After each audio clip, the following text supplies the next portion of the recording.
Hello दोस्तों, आज की कहानी कटक से भुवनेश्वर उड़ीसा की राजधानी का सफर। बहुत पुरानी बात है। उड़ीसा में दो शहर बहुत मशहूर थे, कटक और भुवनेश्वर। दोनों का अपना अपना अलग ही इतिहास था। कटक को लोग सिल्वर सिटी भी कहते थे और यहाँ के महान किला बारवाटी फोर्ट, जिसे राजा महाराजा ने सुरक्षा के लिए बनाए थे। इस किले की वजह से ये सुरक्षित था। व्यापार बहुत होता था, नदियां से शहर को भी छूती थी। इसीलिए ब्रिटिश जमाने से लेकर 1936 तक उड़ीसा की राजधानी कटक ही थी। पर आगे जाके मुश्किलें शुरू हो गई। कटक की सबसे बड़ी समस्या कटक की दो नदियों के बीच बसा है, महानदी और काठाजोड़ी। हर बार मानसून में शहर डूब जाता था, सड़कें भर जाती थी, दफ्तर बंद हो जाता था, लोग प्रशासन तक पहुंच नहीं पाते थे।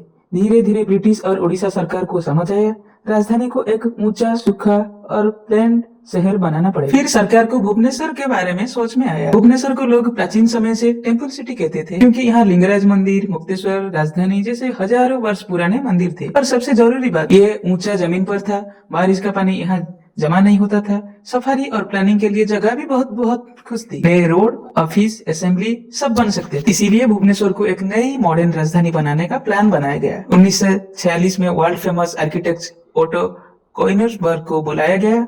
उन्होंने भुवनेश्वर का ऐसा ब्लूप्रिंट बनाया जो wide road, government office zone, residential zone, green area और फ्यूचर एक्सपेंशन सबका हिसाब से परफेक्ट। 1948 में सरकार ने फैसला लिया उड़ीसा की नई राजधानी भुवनेश्वर होगी और 1949 में ऑफिशियली भुवनेश्वर उड़ीसा की राजधानी बन गया। कटक को जो सदियों से तक राजधानी रहने से गौरव मिला, पर भुवनेश्वर को एक नए, विकसित और स्वायत्त प्लान भविष्य का शहर माना गया। मोरल ऑफ द मैसेज ये है कि कटक ने उड़ीसा का इतिहास संभाला, भुवनेश्वर ने उड़ीसा की भविष्य तैयार किया। इसीलिए दोनों मिलकर आज भी उड़ीसा को ट्विन सिटी बनाते हैं।